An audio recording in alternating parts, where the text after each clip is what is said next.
Bien, continuando con el tema del alternador, ahora vamos a hablar del tema, ya el segundo tema de la segunda semana de la tercera unidad, funcionamiento del alternador.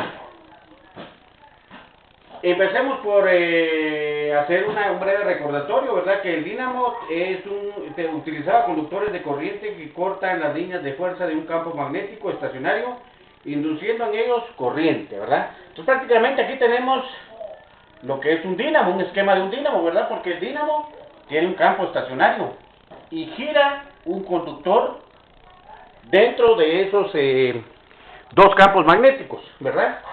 En el caso del alternador, el campo magnético que gira dentro de unos conductores estacionarios, induciendo en ellos corriente. O sea, en el alternador es al revés.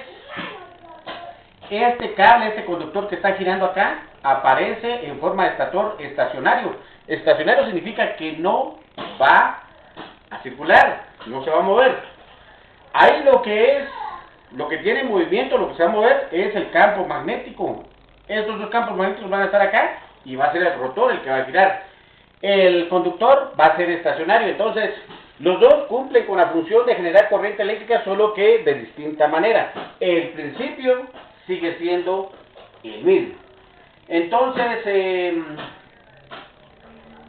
vamos a ver acá, por ejemplo, una espira, ¿verdad? Una espira y un campo magnético, ¿verdad? Acá, una espira y un campo magnético. Es decir, los mismos elementos básicos de que se compone el dínamo, pero ahora la espira de hilo es estacionaria y el que gira es el campo magnético, ¿verdad? En el alternador elemental que estamos considerando,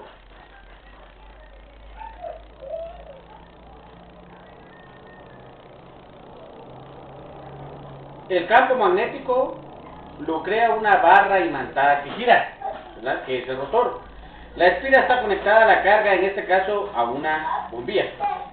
Al girar el imán, las líneas de fuerza del campo magnético cortan el hilo de la espira e inducen en ellos una corriente eléctrica, ¿verdad? Al girar esto, o sea, al cortar las líneas de campo magnética significa que aquí hay dos campos magnéticos, ¿verdad?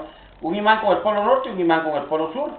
Y ya se da cuenta que usted en medio pone un cartón, ahí está, o una pieza de madera o de plástico, ahí usted está cortando esas líneas magnéticas, ¿verdad?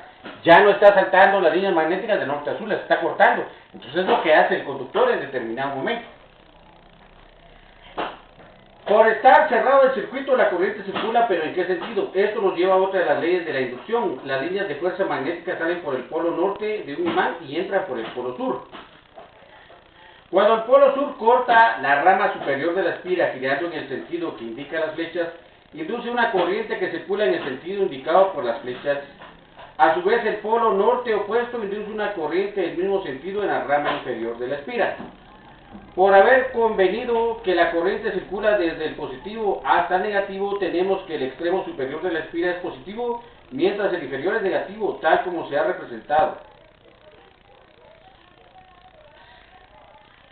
Cuando esta barra de imán, ¿verdad?, ha invertido los polos con que se invierte también el sentido de la corriente inducida, es decir, en este momento el extremo superior de la espira se ha hecho negativo, mientras el inferior se hace positivo.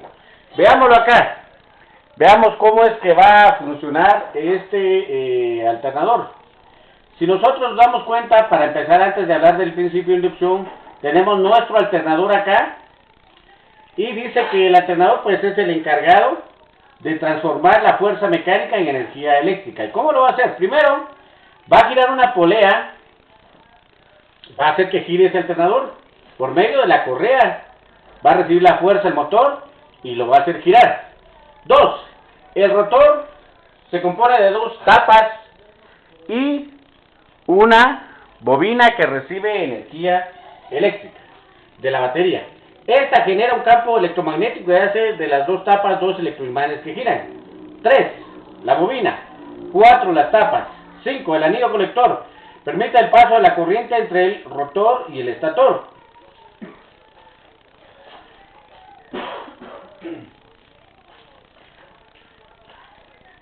El estator es la parte fija que recoge el campo magnético, mientras que gira el rotor, produce la energía eléctrica por medio de bobinas.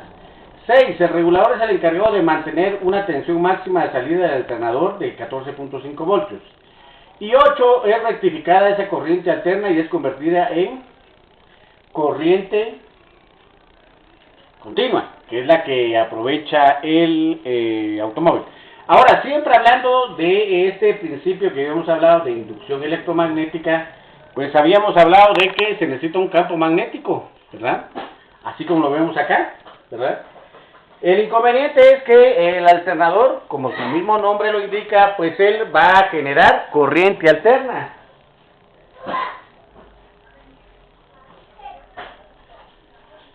¿Y cómo va a hacer esto? En el momento que nuestro rotor, que es este que está acá, va a girar entre los conductores, él, dependiendo de dónde quede el sur y dónde quede el norte, va a empezar a producir 0 voltios, 5 voltios, pongámosle ejemplo, 0 voltios, 5 voltios negativos, 0 voltios, 5 voltios. A este tipo de corriente le llamamos señal trifásica o corriente alterna. Si ustedes se dan cuenta, acá el sur conectó con este conductor, entonces hay una generación de corriente alta. Pero dice que cuando el campo magnético no alinea acá con una de las bobinas, pues sencillamente vas a poner corriente cero. No va a haber generación de corriente eléctrica en nuestro alternador. Ahora veámoslo girar. Vemos nosotros girar acá en este extremo. Si ustedes se dan cuenta, acá tenemos nuestro alternador elemental que tiene pues el estator acá, las bobinas, y acá en el centro está girando el campo magnético o el rotor, ¿verdad? Recordemos que juntos pues lo que van a producir es corriente alterna dependiendo dónde quede el sur y dónde quede el polo norte, ¿verdad? Entonces,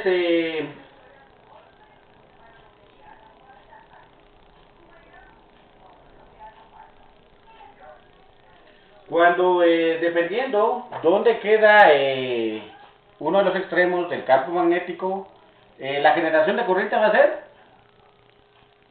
alterna. 0 voltios, 5, 0 voltios, 5, 0 voltios, 5, ¿verdad? Ahí se está dando la generación de corriente alterna. Recordemos que tiene que estar en movimiento ese campo magnético que en el alternador se llama rotor. Aquí nuevamente pues tenemos un esquema para explicar cómo funciona el alternador y de una vez cómo es que se produce esta corriente que aparece acá, que se llama corriente alterna. Vuelvo a repetir, teniendo esta línea como referencia, aquí tenemos 0 voltios, quiere decir que cuando llega acá tiene 0 voltios. Cuando está acá tiene 5 voltios, por poner un ejemplo, y cuando está acá tiene 5 voltios, solo que negativo, positivo, 0. Veamos pues lo que pasa. En la primera imagen que aparece acá, en la primera imagen que es esta que está acá, dice que este conductor eléctrico, pues vean la posición que tiene, ¿verdad? Y en medio de dos campos magnéticos va a hacer lo siguiente. Va a empezar a producir una corriente eléctrica 0, ¿verdad? 0, si ustedes se dan cuenta el 1. En el caso del 2, dice que la corriente eléctrica es producida hasta 5 voltios. De 0 salta a 5 voltios. Vean la posición de lo que es el conductor, ¿verdad? Que está en medio de las dos masas polares, ¿verdad? Ahí, si ustedes se dan cuenta, esta agujita ya se movió. Hay una producción de corriente eléctrica. En el caso del 3 dice que va a marcar nuevamente 0. ¿Por qué está marcando 0? Porque vuelve a tener la misma posición que tenía en el primero. Miren, la agujita indica que está a 0 voltios. Y si ustedes se dan cuenta, en el caso del 4 vuelve a tomar, ¿verdad? Vuelve a tomar la misma posición y va a generar corriente eléctrica, pero negativa. Inclusive, si ustedes se dan cuenta, la aguja no giró hacia allá en este caso, miren, positivo, sino giró al contrario, negativo. Porque se dan cuenta ustedes que este campo magnético cambió. Miren esta partecita negra, cambió de posición. Igual que esta en el 1 y en el 3, queda esta arriba y esta abajo. Por esa razón es que la corriente puede ser positiva, 0, negativa, 0, positiva, 0, negativa. Y a esta corriente nosotros le llamamos corriente alterna, que es la que produce el alternador con todos sus componentes. Va a ser el trabajo del alternador de nuestro generador trifásico, producir la corriente eléctrica que necesita el automóvil. Solo que hay una situación acá. La corriente alterna o corriente trifásica al automóvil no le sirve de nada, porque el automóvil y la batería del automóvil necesitan corriente continua o corriente directa, CC o CD, y esta es una corriente alterna, CA. Entonces, el alternador está produciendo una corriente eléctrica que para el automóvil, hasta ahorita donde vamos explicando, pues no le sirve de nada, ¿verdad? Esta corriente alterna, la batería no la podría recibir. Esta corriente alterna, el radio de su automóvil no va a funcionar con esta corriente alterna. La bocina no va a funcionar con esa corriente alterna. Los piderías, los silbines, la alarma tampoco va a funcionar con esa corriente alterna. Entonces necesitamos que algo transforme esa corriente alterna en corriente continua y corriente directa. Pues lo vamos a ver. Siempre y cuando, recordándoles que la invitación es para que ustedes pues tengan inquietudes, tengan alguna sugerencia, tengan alguna duda con respecto a todo esto. Recordemos que la parte eléctrica del automóvil hoy en día la tiene que conocer bien un mecánico. Entonces, jóvenes de quinto mecánica, la invitación para ustedes para que pregunten, ¿verdad? Si no se explicó bien, si no se entendió bien, con muchísimo gusto, pues vamos a encontrar la manera de que ustedes pues tengan claro esto, cómo es que el alternador genera corriente eléctrica y cómo funciona. Entonces esperamos sus dudas y sus comentarios en la